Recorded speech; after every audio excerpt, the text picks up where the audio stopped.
Ce soir à l'émission, une année financière difficile pour les événements et les festivals.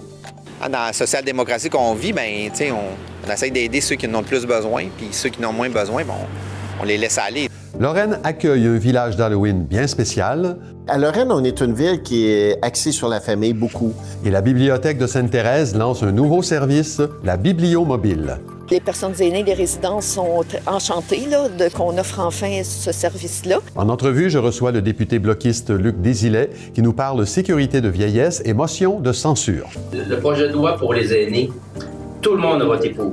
Je m'entretiens également avec Vanessa Hott à propos du Salon du bénévolat de Saint-Jérôme. On a besoin de gens aussi qui viennent s'impliquer auprès de nos organismes pour vraiment aider la communauté. Bienvenue à Accès local.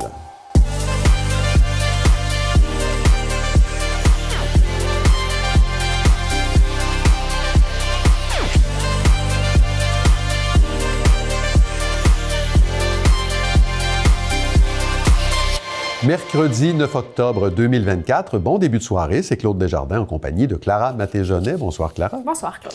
Alors, le regroupement Événements Attractions Québec a déposé tout récemment son rapport financier annuel dans lequel on constate que pour une majorité d'événements, c'est difficile là, du point de vue financier. Oui, effectivement, Événements Attractions Québec, qui est la plus grande association de festivals de la province, a sondé une partie de ses membres et a découvert qu'un peu plus de la moitié avait enregistré un déficit pour l'année financière 2023. Les types d'événements les plus touchés sont les événements hivernaux, les événements d'artisanat et gastronomique suivis des rassemblements culturels. J'ai décidé d'en discuter avec un acteur important dans le monde des festivals de la région, Patrick Kearney, qui est bien au fait des défis rencontrés par les organisateurs d'événements. Monsieur Kearney est directeur général du festival Santa Teresa qui a lieu tous les printemps à Sainte-Thérèse et aussi qui est président du Refrain, un regroupement de festivals artistiques régionaux indépendants. Il m'expliquait que même sans conjoncture économique difficile, le quotidien d'un organisateur de festival comporte plusieurs défis. On peut l'écouter à propos de son expérience avec Santa Teresa. On est un employé à l'année, qui est moi, le reste, c'est des contractuels. Fait qu'il faut, ça, c'est un défi, un premier défi. C'est beaucoup de demandes d'aide financière, de subventions. Fait que c'est ça un peu le quotidien d'un organisateur, d'une organisatrice de festival. Un festival peut faire presque 30 demandes à remplir qui sont toujours assez ardues. Puis aussi pour trouver des commanditaires. Donc, évidemment, là, ça, c'est un défi, que ce soit en période économique favorable ou défavorable. Et évidemment, Clara, l'inflation amène un défi supplémentaire. Exactement. Entre 2021 et 2023, le total des dépenses pour la tenue d'un festival a augmenté de 116 %, que ce soit pour la location de clôture, de toilettes chimiques ou pour l'essence. La hausse des coûts se fait durement ressentir sur la rentabilité des événements. Et ça ne veut pas dire pour autant que le public boude ces événements-là. Tout à fait. Selon un sondage d'Événements Attractions Québec, les festivals sont en tête des activités les plus pratiquées par les Québécois et Québécoises, qui les considèrent comme une façon de se divertir, mais aussi comme des moments de découverte, d'ouverture à l'autre, d'engagement avec sa communauté et d'occasion de demeurer actif et de prendre soin de sa santé mentale selon le rapport. Cette grande popularité a amené à une augmentation de 93 % des revenus pour les festivals, ce qui ne reste pas assez pour amortir la hausse des dépenses et le manque de financement public qui s'est retiré après la pandémie. Selon M. Kearney, une aide financière gouvernementale n'est pas nécessairement une solution miracle non plus. On peut l'écouter à ce sujet. Dans le contexte économique où les écoles manquent d'argent, les cégeps manquent d'argent, le milieu de la santé manque d'argent, on est un acteur parmi tant d'autres, là. Il y a peut-être une façon aussi de répartir l'argent. Il y a peut-être des organisations qui ont beaucoup d'argent, puis il y en a peut-être qu'il y en a d'autres qui en auraient plus besoin. Fait qu'il faut que dans la social-démocratie qu'on vit, on essaie d'aider ceux qui en ont le plus besoin, puis ceux qui en ont moins besoin, on les laisse aller. Alors, quelles sont les pistes de solutions qui sont proposées? La diversification des sources de revenus est une stratégie qui a été adoptée par différents organisateurs d'événements. Pour sa part, Patrick Kearney croit que le futur de l'événementiel dépend de la mutualisation, donc le fait de partager les ressources entre acteurs du milieu. On peut l'écouter à ce sujet. C'est comme une façon de diminuer tes coûts sans diminuer ta programmation, sans diminuer ce que tu offres aux festivaliers, d'enlever une scène. C'est de partager. S'il y a 3-4 festivals qui sont dans une communauté, pourquoi ils ne partageraient pas un technicien comptable, une ressource en production? Fait que c'est peut-être des façons de faire, tout en gardant leur autonomie puis leur couleur à eux. Il y a peut-être des solutions de ce côté-là. Un sommet des festivals a aussi été proposé par Événements Attractions Québec dans le but d'établir un nouveau cadre de collaboration entre les différentes instances. Très bien. On s'en va à Lorraine maintenant, où on accueillait la fin de semaine dernière un événement d'Halloween accessible. Oui, Claude, Lorraine était la première ville au Québec hôtesse d'un village d'Halloween Treat Accessibly, qui est un organisme originaire de l'Ontario, œuvrant avec des commanditaires privés pour offrir à chaque mois d'octobre une activité de collecte de bonbons sécuritaire et inclusive pour des enfants en situation de handicap. Ce sont 600 enfants qui étaient inscrits à l'activité de dimanche à Lorraine. Jean Comtois, maire de la ville, nous parle un peu de l'ambiance sur place. Mais les gens, les enfants, de voir les enfants avec les yeux brillants, les grands yeux, puis c'était vraiment beau. La chasse aux bonbons, là, il ne devrait pas avoir de barrière, il ne devrait pas avoir de restrictions pour les enfants. Puis cette journée-là, c'est ça qu'on a senti. Il n'y en avait pas de barrière, il n'y en avait pas de restrictions. Et cette idée, Clara, d'une collecte de bonbons accessible a pris beaucoup d'ampleur là, ces dernières années. Oui, Claude, depuis 2017, des dizaines de milliers d'enfants ont pu participer à cette activité d'Halloween faite sur mesure pour eux. Plusieurs villes à travers le Canada participent à la campagne de Treat Accessibly et l'organisme souhaite toucher 300 000 foyers à travers le monde d'ici les 5 prochaines années. À Lorraine, c'est l'initiative d'un citoyen travaillant chez Kinder, un commanditaire de Treat Accessibly, qui a permis à l'événement d'avoir lieu. Monsieur Comtois nous explique ce qui a charmé la ville dans cette proposition. À Lorraine, on est une ville qui est axée sur la famille, beaucoup. Alors, le 30 km/h, les parcs, beaucoup de parcs à Lorraine, les vélos, les pistes cyclables, les voies cyclables. Donc, nous, à Lorraine, à la ville, on est toujours pour des organismes, des situations comme ça. Merci, Clara. On se revoit plus tard dans l'émission. Il sera question d'un nouveau service offert à la Bibliothèque de Sainte-Thérèse. À plus tard, Claude. La ville de Saint-Colomban a dévoilé le projet lauréat de son tout premier concours d'architecture qui invitait des équipes pluridisciplinaires à imaginer et concevoir la nouvelle bibliothèque de la municipalité. Les gagnants en architecture de paysage et en ingénierie sont respectivement l'Agence Spatiale Plus, BGLA Architecte Option Aménagement et Parallèle 54 embryonnaire. La nouvelle bibliothèque sera construite sur l'ancien terrain de soccer du Pont. La municipalité de Saint-Placide a officiellement lancé un nouveau service de premier répondant de niveau 1 offert par le service incendie. Ce projet vise à répondre rapidement à des urgences vitales comme des arrêts cardiaques et des chocs anaphylactiques. Le service des premiers répondants assurera une intervention rapide avec un pompier sur place en moins de 10 minutes sur tout le territoire de la municipalité. Le Bloc québécois pousse très fort pour faire adopter d'ici le 29 octobre ses projets de loi sur la sécurité de la vieillesse et la gestion de l'offre. J'en discute avec Luc Désilet, député de Rivière-des-Mille-Îles à la Chambre des communes. Monsieur Désilet, bonsoir. Bonsoir à vous. Plaisir d'être avec vous encore une fois. Oui, vous avez déposé une motion le 2 octobre demandant au gouvernement de faire en sorte que le projet de loi C-319 obtienne ce qu'on appelle une recommandation royale. La majorité des députés ont voté en faveur, ce qui ne veut pas dire pour autant que le dossier est clos. Rappelez-nous d'abord ce qu'il y a au cœur de ce projet de loi-là. OK. Le gouvernement, il y a 2-3 ans, a bonifié la sécurité de vieillesse pour les 75 ans et plus. Bon, et il a fait abstraction des 65 à 74. C'est là-dessus qu'on se bat, parce qu'il n'y a pas vraiment de raison de créer 2 classes de retraités de cette façon-là. Les besoins sont aussi criants quand on a 65 ans que quand on a 75 ans. Le gouvernement a des motifs derrière ça. On pourra en parler si on a le temps. Oui. Mais bref, ça tourne autour de ça. D'accord. Bon, on parle donc d'une augmentation de 10 % qui a été consentie aux 65-74 ans. Si on l'accordait aux 75 et plus, si on l'accorde aux 65-74, ça représente un investissement de 3 milliards de dollars par année. Il y en a qui trouvent que c'est trop demandé. Qu'est-ce que vous dites de ça? Alors, regardez, on pourrait sortir des arguments du genre, on a un pipeline qui a été construit au coût de 34 ou 36 milliards de dollars puis qui pourrait être vendu demain matin. On a des investissements dans les pétrolières qui grimpent jusqu'à 83 milliards de dollars. On a 2 milliards de dollars à la Sun Life pour l'assurance dentaire qui vient juste d'être injecté. L'argent, je ne crois pas qu'on doit sortir de la nouvelle argent, mais c'est de la placer à la bonne place. C'est ça, parce que ça représente quand même une infime portion là, du budget fédéral, ça, 3 milliards de dollars. Ben, tout à fait, tout à fait. OK. Dans ce même projet de loi-là, vous demandez de hausser de 5 000 à 6 500 $ l'exemption pour le revenu à l'emploi dans les calculs du montant du supplément du revenu garanti. Est-ce qu'on connaît les effets anticipés sur le budget? Est-ce que ça fait partie du 3 milliards, ça? Vous voyez, c'est là que ça se corse, mais qu'il y a des nuances importantes. Oui. Lorsqu'on dit qu'il y a un 3 milliards à injecter, là, si moi, j'en ai pas besoin, si mes revenus font en sorte que j'en ai pas besoin de cette bonification-là, le gouvernement, lors de mes impôts, récupérera ces sommes-là. D'accord. Ça, ce n'est pas dit, puis ce n'est pas nécessairement actuellement calculé. Il faudrait tenir compte d'un paquet de facteurs du genre. C'est pas un 3 milliards pur net. Mm-hmm.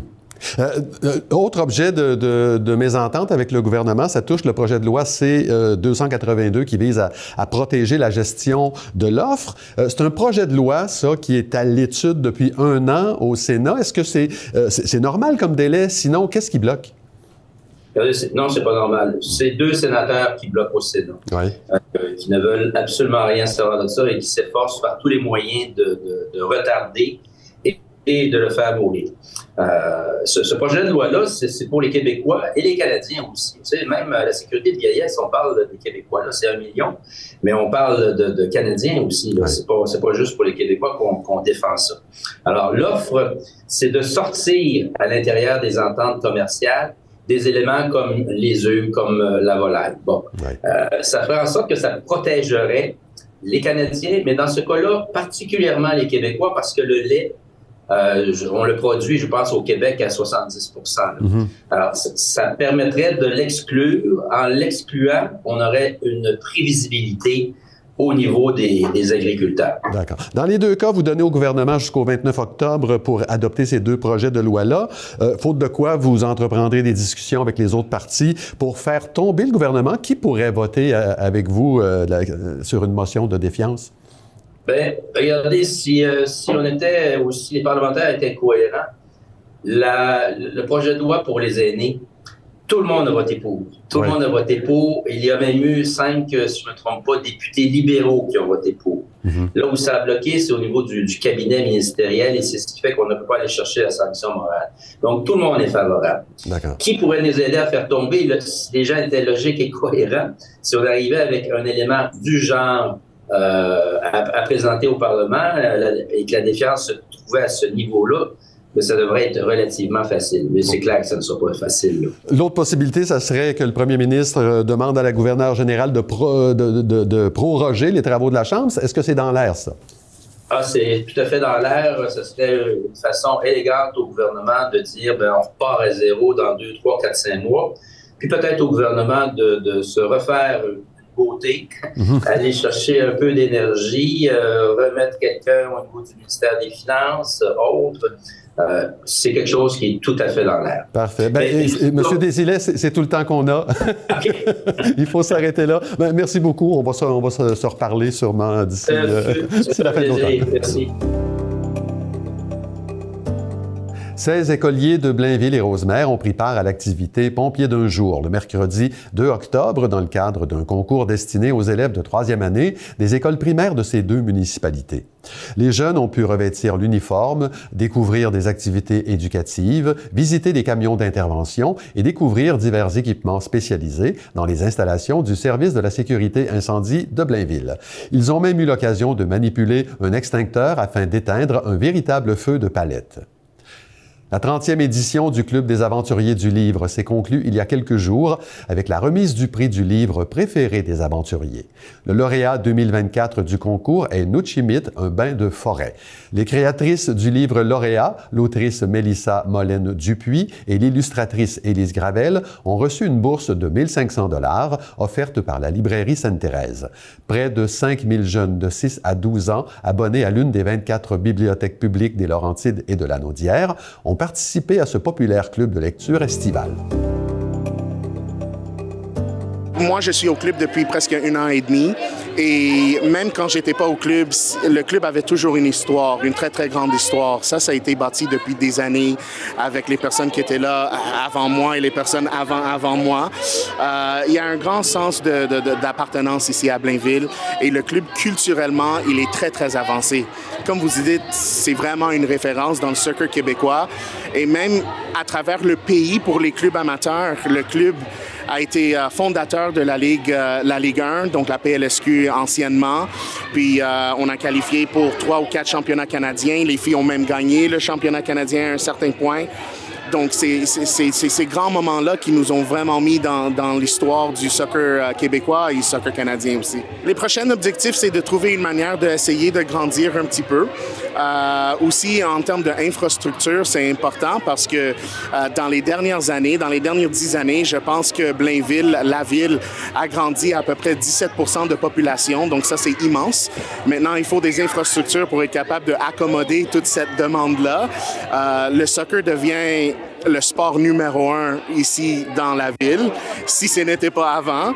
Puis on est très, très heureux de tout cet intérêt et toute cette ambition que nos membres nous amènent. Ça nous donne de l'énergie, ça nous donne aussi beaucoup d'espoir parce que nos équipes performent énormément bien. Et quand on dit de performance, c'est pas seulement résultat. C'est la rétention, c'est atterrir les objectifs par rapport à revenir jouer au foot, si c'est niveau récréatif comme semi-pro. Tous les joueurs ici au club doivent sentir une importance. Puis c'est important que le club aussi soutient tous les jeunes, n'importe quoi leurs ambitions. Pourquoi est-ce que vous êtes ici ce soir? On est ici pour voir les 3 joueurs qui sont arrivés.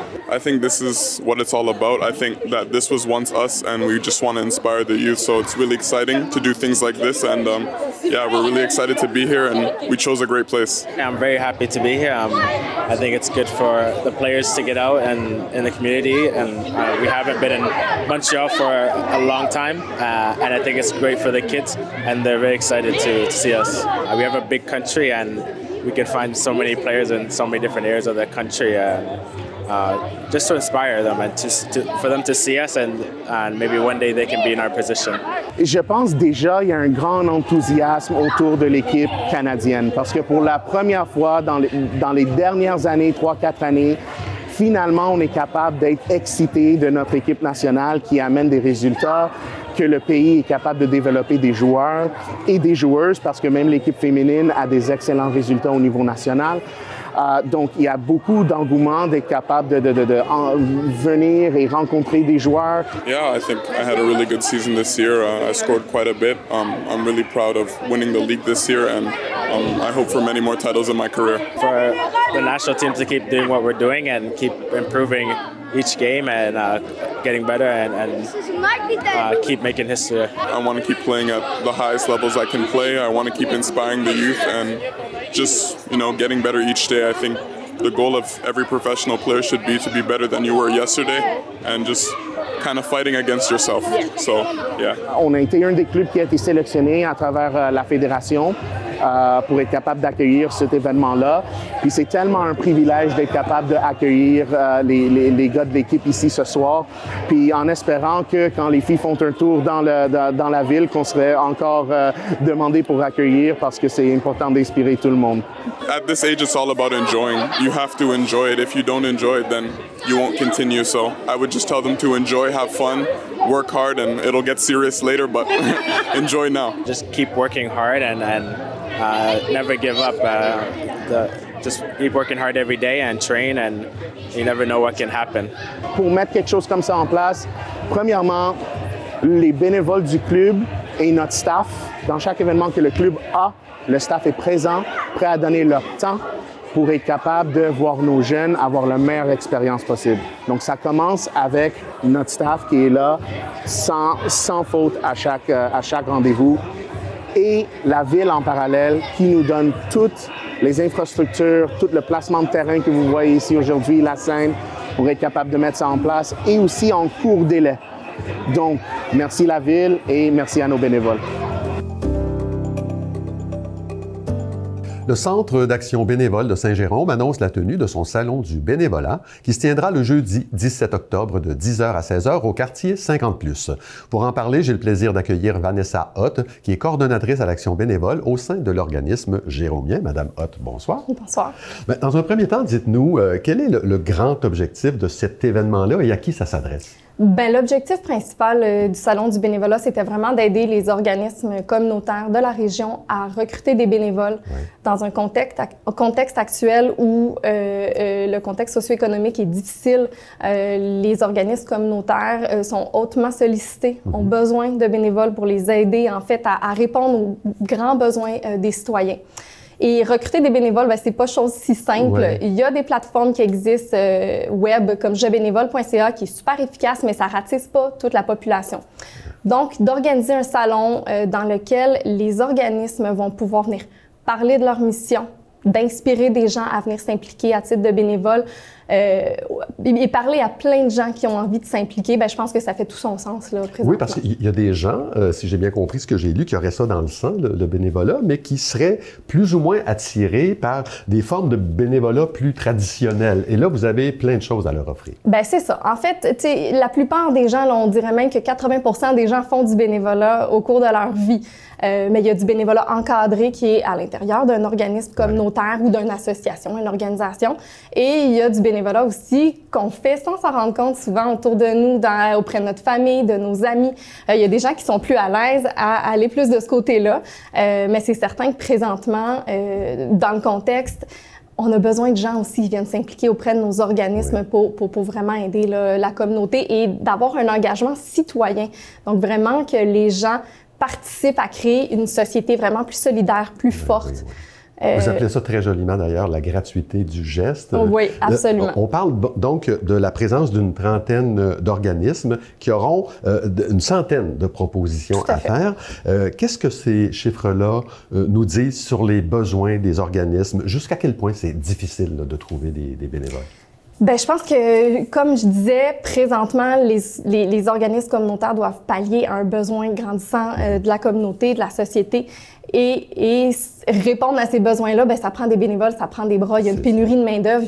Donc, on doit absolument aller recruter des bénévoles. Et quels sont les secteurs où la demande est la plus forte? Dans tous les secteurs. Partout? Dans la trentaine d'organismes là, qui va être présent au Salon du bénévolat, il y en a en environnement, en santé, en horticulture, en loisirs. Ce qui est important de savoir, c'est que les gens qui ont envie de s'impliquer, bien, qu'ils ne se gênent pas à venir parce que vous ayez 1 heure par mois à donner, une seule occasion ou peut-être même plusieurs heures par semaine, que vous ayez des heures durant les week-ends, durant le jour, peu importe. Oui, parce que la fréquence, le temps d'engagement peut varier. Absolument. J'ai repéré, moi, sur votre site web, quelques secteurs où ça semble plus compliqué. Par exemple, le service d'accompagnement en transport. C'est difficile à trouver des gens pour rendre ce genre de service-là. Pourquoi? Absolument. Mais en fait, l'accompagnement transport, quand on parle, c'est vraiment un accompagnement. Donc, ce sont des bénévoles qui vont donner de leur temps, vont accompagner les gens, vont les aider au niveau même moralement. Les gens, ce sont des aînés qu'on accompagne. Bien, souvent, ces gens-là ont besoin aussi d'être accompagnés par rapport à leur anxiété. On a besoin d'être là pour eux. On va se déplacer avec eux. On va attendre dans les rendez-vous. Parfois, les bénévoles restent longtemps. Donc, c'est sûr que c'est un grand engagement pour un bénévole. Ça demande beaucoup d'empathie. Ça demande beaucoup d'empathie, de tact, de patience et c'est ça. Il y a d'autres secteurs où il y a beaucoup de place à combler. On parle de services d'aide aux devoirs, de mentorat en persévérance scolaire. Ça, c'est intéressant.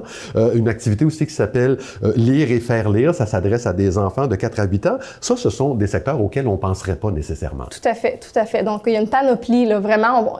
Peu importe en fait, le bénévolat, ça va vous permettre d'aller mettre à profit vos compétences. Donc, si tout le monde a des belles compétences et il y a une offre qui va venir remplir ça, ça va vous permettre de mettre à profit la compétence, mais aussi d'aller en développer de nouvelles. Puis, faire du bénévolat, ça permet aussi aux gens d'aller développer leur réseau social, de briser leur isolement pour certaines personnes. Donc, je pense que vraiment, chacun peut y trouver, puis chaque petit geste va avoir un impact sur le quotidien de quelqu'un. Donc, ça compte. C'est plein de vertus. Absolument, absolument. Alors, je rappelle que l'événement se déroule le 17 octobre. Puis j'invite aussi les gens à visiter votre site web. Une fois rendu, ben pourquoi pas faire un don, parce qu'on aura beau dire la gratuité du geste, ça se finance. Oui. Vanessa Hott, ben merci beaucoup d'avoir été avec nous. Merci beaucoup.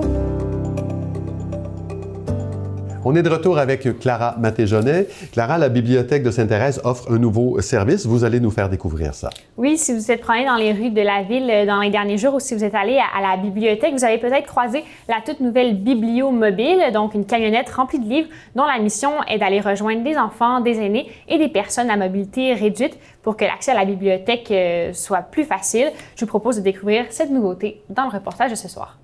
On est à proximité de notre nouvelle acquisition, donc un véhicule que nous avons transformé en bibliomobile, donc carrément une bibliothèque qui se promène, bibliothèque sur roue.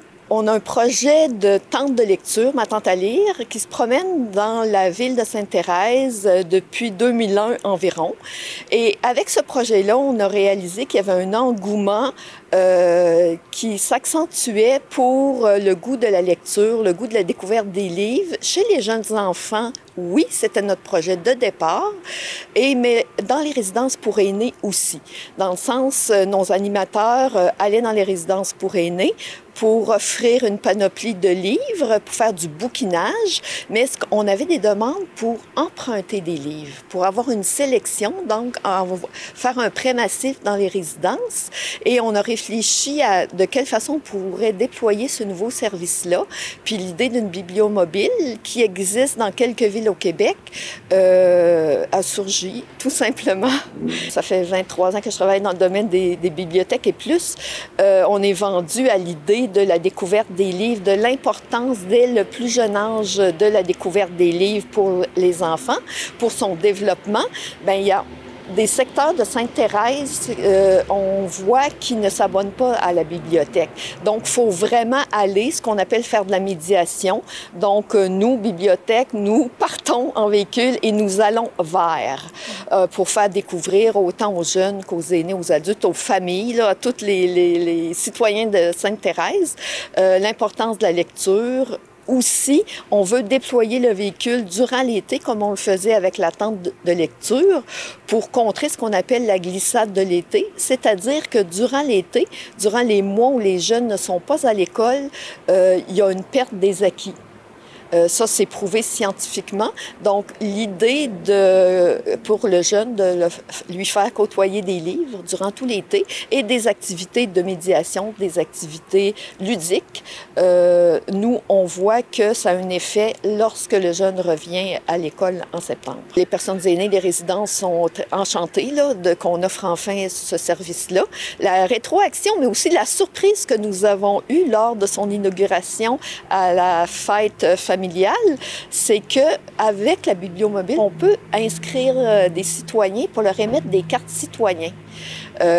Donc, les personnes âgées ou à mobilité réduite qui peuvent difficilement se déplacer. Donc, on peut aller dans ce qu'on fait dans les résidences. Dans les écoles, ça va être la même chose. Donc, on va pouvoir émettre des cartes citoyens et les inscrire au service de bibliothèque et tout. Donc, le service, naturellement, c'est pour les citoyens de Sainte-Thérèse, pour les organismes. Donc, les gens, actuellement, comme on commence à déployer le service, actuellement, on se concentre sur les résidences pour aînés qui nous attendaient impatiemment. On a beaucoup de demandes. Les gens n'ont seulement qu'à appeler à la bibliothèque. C'est mes collègues Christine et Nancy qui vont analyser la demande et qui vont mettre dans l'horaire la sortie de la bibliomobile. Merci beaucoup, Clara. On se revoit demain. Au revoir, Claude. Ben voilà, c'est tout pour aujourd'hui. Merci beaucoup d'avoir été là. L'émission Yoga Découverte suit à l'instant. Mylène Martin travaille avec vous. La posture debout. Bonne séance.